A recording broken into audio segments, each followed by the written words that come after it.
another one of your phrases that really resonated with me was with regards to think, pair, share, which has become a hugely popular technique. We see it here a lot, but also I see it in a number of different schools all over the world when we get to go visit.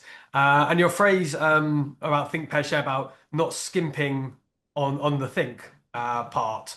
I thought was really interesting because often I do see a lot of people, the tendency may be unintentionally sometimes, turn to the person next to you and tell them what you're thinking. It goes straight into the pair stage. And so I thought, if I may, just get you to elaborate on this idea of not skimping on the think and why that is such a fundamental part of that process. Well, your experience is exactly the same as mine. When Right. teachers Okay. think, pair, share, Yeah. they allow the students immediately to talk to their talk partner. And all I'm pointing out is that you're missing out on something. So, of course, it is better to let students rehearse their answers before you pick on a student to ask them for a response. Mhm. So I think the pair is part of think, pair, share is valuable, gives the students a chance to get ideas from other people, to rehearse the vocabulary they might want to use in discussing this topic. But what most people miss out on is the opportunity to retrieve things from memory.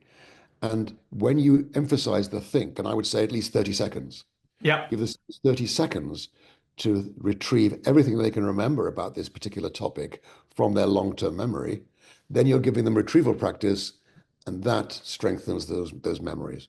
So it's just a plea to not skimp on the think because it's a crucial part of think, pair, share.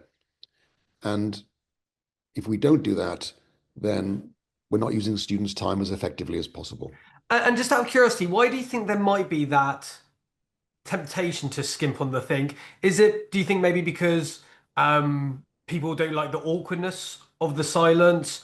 It sounds good to hear the room kind of crackle to life when people start talking straight away. Why do you think people might unintentionally or, without really meaning to, skimp on the think? I just think people don't understand the value of retrieval practice. Right.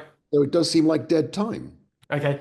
We've heard lots about the importance of talk in the classroom, the Mhm. new focus on oracy now. Kids need to be talking. Yes, but they also need to be reflecting on what they're talking about. Yeah. I just think it just doesn't retrieval practice just doesn't look valuable as a learning activity. Mhm. Many people, I used to say this, weighing the pig doesn't fatten it. Yeah. The idea that testing kids doesn't actually help them learn anything. Well, it's true in agriculture, but not true in psychology. And so it just doesn't look as if it's helping, and therefore it just lacks face validity as an idea, I think. And just as soon as people understand the value of retrieval practice, I think they get it. But until they understand this important distinction between storage strength and retrieval strength, that retrieval practice strengthens your long-term memory, as soon as those ideas are kind of understood and engaged with, Yeah. then it's quite straightforward. But I think until that point, it looks like dead time. And it would be remiss of me, I guess, not to ask the obvious question. You mentioned 30 seconds.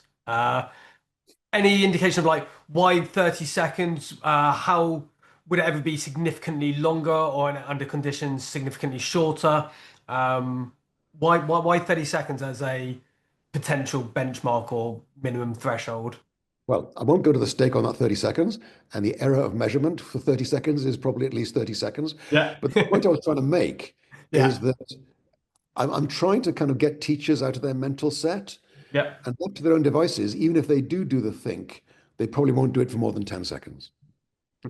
So it was just, and I mean, that's what I try to do with all my work with teachers, is rather than giving them sort of these broad principles, I try to calibrate them so that they know what I'm talking about. So that, you know, a good question, you you need to get all the answers from students in 30 seconds or less, just to give people some anchor. Because Yeah. otherwise, if you use terms like timely or the right amount of time, It's too vague.